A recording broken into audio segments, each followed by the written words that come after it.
me welcome everybody to the Wild Wild West. A state that's untouchable like Elliot Ness. The track hits your eardrum like a slug to your chest. Like a vest for your Jimmy in the city of sex. We in that sunshine state, where the bomb ass him be. The state where you never find a dance floor empty and pimp speed. On a mission for them greens. Lean, mean, money making machines, serving fiends. I've been in the game for 10 years making rap tunes.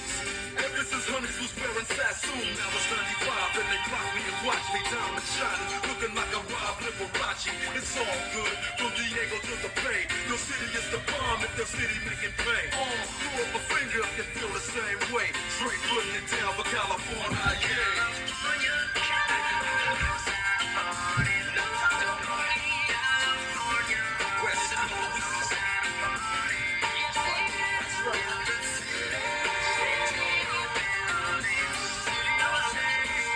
Chiefs or die.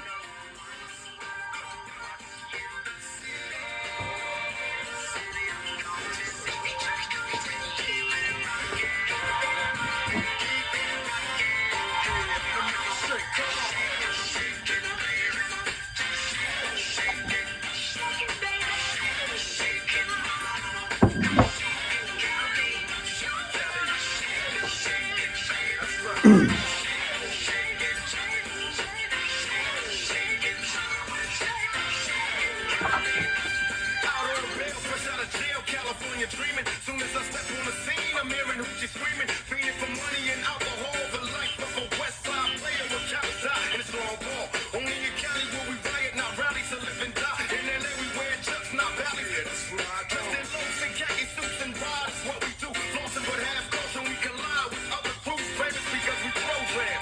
Worldwide, let them recognize from Long Beach to Rosecrans. Bumping and grinding like a slow jam. It's West Side, so you know the road will bow down to no man. Say what you say, but give me that bomb beat from Dre. Let me serenade the streets of LA.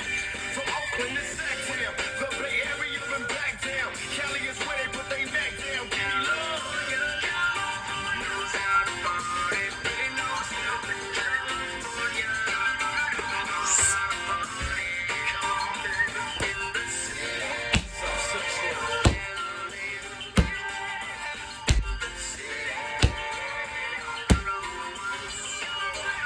Final score from Los Angeles, California.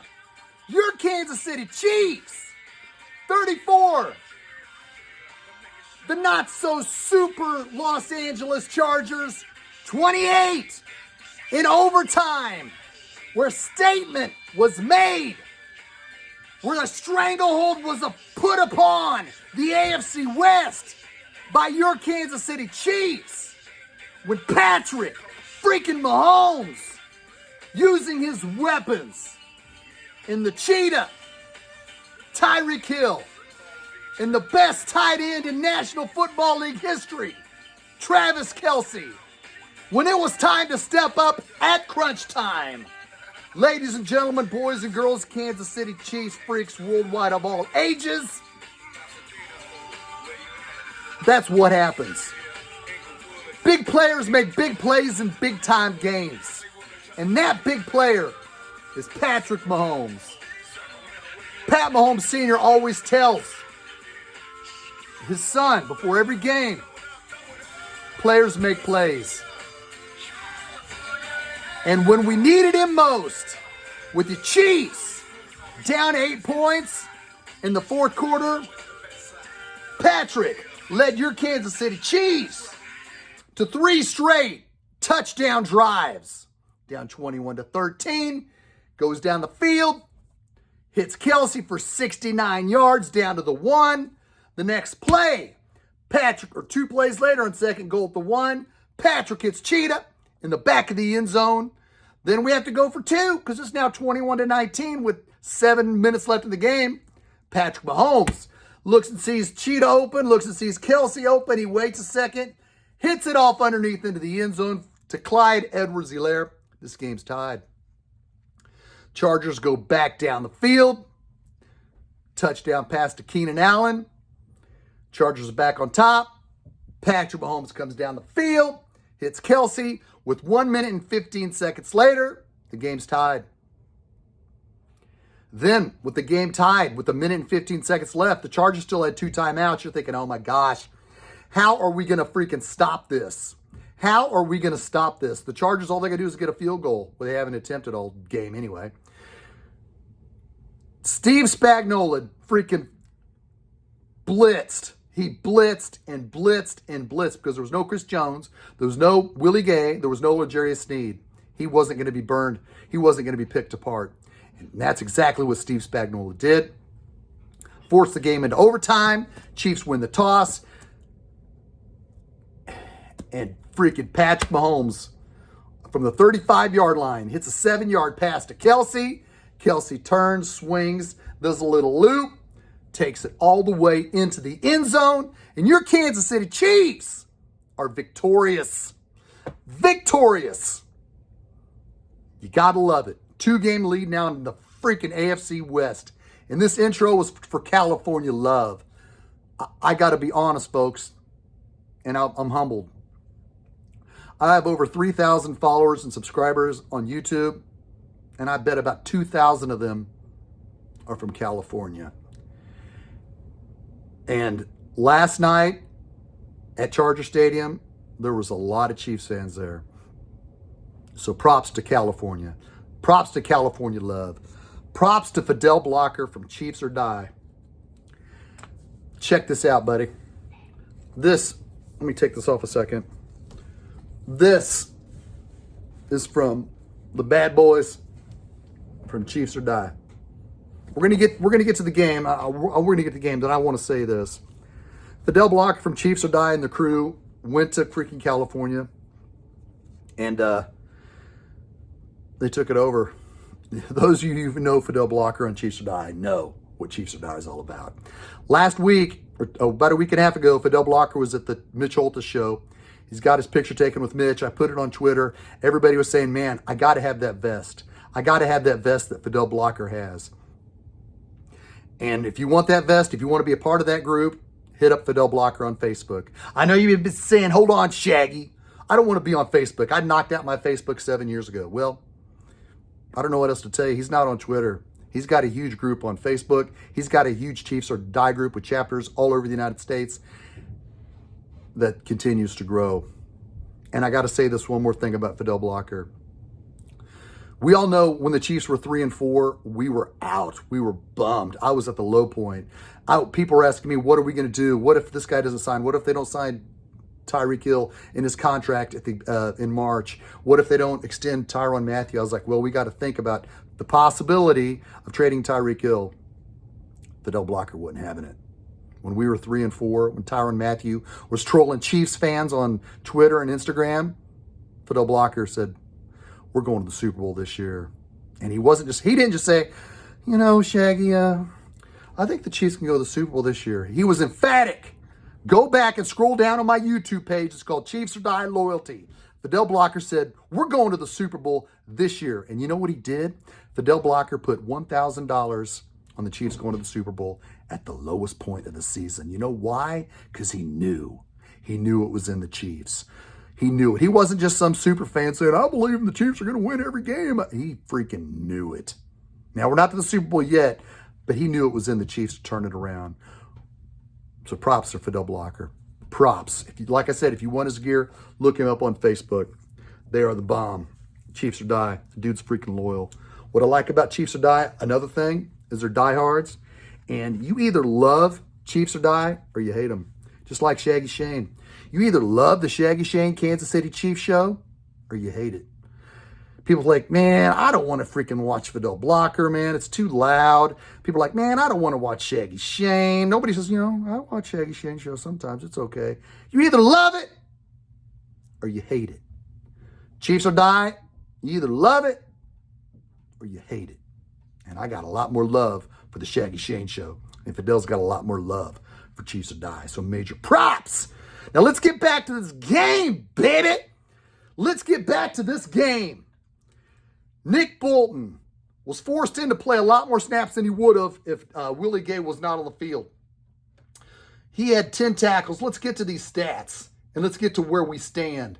Patrick Mahomes was 31 of 47, 410 yards, 3 touchdowns, and 1 INT. His INT, ladies and gentlemen, this is the only knock, if any criticism I have of Patrick Mahomes, is opposing defensive ends and outside linebackers are reading and anticipating Patrick's eyes when he tries to dump off a pass out of the backfield. In the Buffalo Bills game, when the Chiefs were trying to mount a comeback down in our end zone, we were 5 rows in the back of the end zone. Me and Lance Twidwell had spoken. Patrick got the snap. He tried to throw it over the defensive end, hit a running back out of the backfield, deflected, intercepted. Against Denver Broncos, Byron Pringle recovers a punt. The Chiefs are about to put the Broncos away. The Chiefs are at the Broncos 15-yard line. The first play of the fourth quarter, Patrick Mahomes tries to hit a quick pass out of the backfield. It's deflected, almost intercepted. It wasn't. Chiefs got a field goal. Last night, twice, Patrick Mahomes tries to hit Clyde Edwards-Helaire out of the backfield. I can't think of the number 42, the outside linebacker for the Chargers. He deflected it up, almost intercepted it. Well, guess what happened?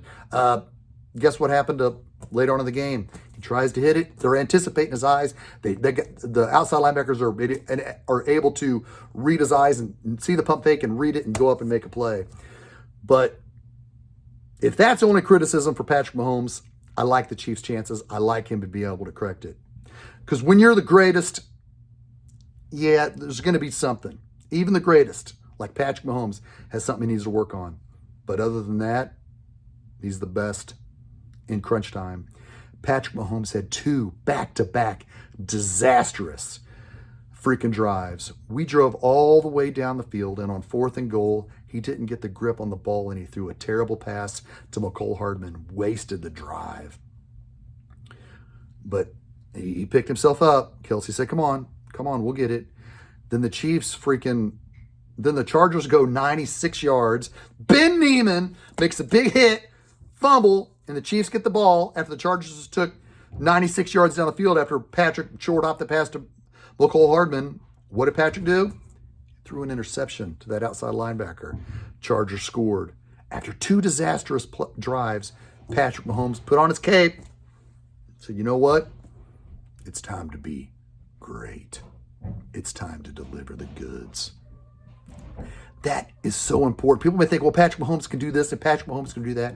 If he's got it here, and he does, to forget 2 disastrous drives, a bad pass on 4th and goal to 1-2, a bad interception when you're in your own 10-yard line, he put it behind him. Like I've said many times, I've been watching Chiefs games since 1977. That I can remember. I was 7 in 1977. It seems like when quarterbacks have bad games, they sulk. I love Alex Smith for what he did to Patrick, but man, when Alex Smith was down, he was down. It was in his head, by golly. He's smart, intelligent, heartful, has a lot of heart, but he was down. He was down, and we've seen it in Castle, Trent Green even. It is hard when you're having gut-wrenching plays where you're just screwing up, then time to put on the cape. Time to win this. And Patrick Mahomes did. 3 straight 75-yard scoring drives with a 2-point conversion in the mix. And they delivered. Now, the Chargers really shot themselves in the foot. The Chargers turned down 9 points, 3 field goal attempts, because they just go for it on 4th and goal, 4th down all the time. They're in field goal range, 4th down. Nick Bolton puts it away. 4th and goal, they throw it to the guy, he knocks himself out. And another play, Nick Bolton made another play. This team is really coming together. Look where they were yesterday, folks. Look where they were last night. No Chris Jones. No Willie Gay. No L'Jarius Sneed. Our best corner, our best running linebacker, and our best defensive player on the defensive line. And they found a way to win and put a stranglehold on the AFC West. And right now we stand as the number 1 seed. Tomorrow the Colts need to lose, or the Colts need to beat the Patriots, and the Steelers need to beat the Titans for the Chiefs to be the number 1 seed in the AFC at the end of the weekend. Could it happen? It could. But I like the Chiefs taking care of their own business. I like it. I mean, even if the Chiefs have to go on the road in the playoffs, I like my team, especially if we're healthy. And we need to be proud of this team because this is a freaking badass time to be a Chiefs fan, baby. This is a badass time, man. Now your Chiefs have 10 days to get all the COVID stuff out of the way. Everybody who's got COVID is asymptomatic, who's vaccinated, who's unvaccinated, to get themselves well. They get to have Christmas with their family, knowing that they're up 2 games on the Chargers. They got the Steelers coming in a week from Sunday. I love this team. This was a monster win. And before I go, I want to give some props to some other pages that you all should be following. Check out Starcade Media with Noah Groniger and Clint Schweitzer every Wednesday on the Patrick Mahomes fan page. That's another thing Starcade's alluded to. They have Donnell Bennett and Kimball Andrews on. They do freaking a great job. Great job interviewing their guest. Pat Mahomes Sr., you know him. You love him. You've seen him on my show a few times in the last several years from Arrowhead. He's got the Big Mahomes Show. Check it out on Spotify. Pat Mahomes Sr. Just look up the Big Mahomes Show. Google it for more information if Spotify is not your outlet. It's a professional show. It's sponsored by Walmart. Shout to Pat Mahomes Sr. Good guy, good friend, great show. And of course, check out The Spoken with Lance Twidwell. Tomorrow, it'll be on Facebook Live as well as YouTube. And of course, last but definitely not least, the man with the plan, the man with the videos, the guy that put Curse of the Kingdom, Rise of Mahomes, you know who it is? Clay Windler of Red Tribe Cinema. He's got a video coming of this last week's game versus the Chargers. It's going to be epic. This is a magical time to be a Kansas City Chiefs fan. Once again, props to Fidel Blocker, who knew. He said, hey, you don't pick your battles. When we were at rock bottom, he said, you don't pick your battles. You stand behind your team. This team's going to the Super Bowl. He said that at our lowest. And quite frankly, we were low. This was a low freaking time. Fidel Blocker knew it. He wasn't talking out of his ass. Scroll back to Chiefs or Die Loyalty in my videos. He knew it. He was in LA last night. Check it out on Facebook Live, Chiefs or Die. Epic footage of the carnage that Chiefs or Die left at Charger Stadium. But ladies and gentlemen, the Chiefs got that stranglehold. They got a 2-game lead in the AFC West over the Chargers. They'll be back here one day after Christmas against those terrible Towers. Arrowhead Stadium's 4 miles from my house, which you know is only a short drive to the countryside. Where you going? You can't run and hide. So many questions. Questions like, dang, Shaggy, why are you singing like crap tonight, dude? I mean, you sound like crap. You probably shouldn't be singing. I only slept 2.5 hours last night screaming at the TV. No excuses, baby. My voice will be back in 9 days. Until then, join me. Check out the pages that I told you to monitor moving forward. Starcade on Facebook, Red Tribe Cinema, The Spoken, and Chiefs or Die on Facebook. Get with Fidel if you want that vest. Until then, Merry Christmas. God bless you all. Merry Christmas. Happy holidays. I will see you a day after Christmas. Until then, this is Shaggyshane saying, go Chiefs! Go Chiefs.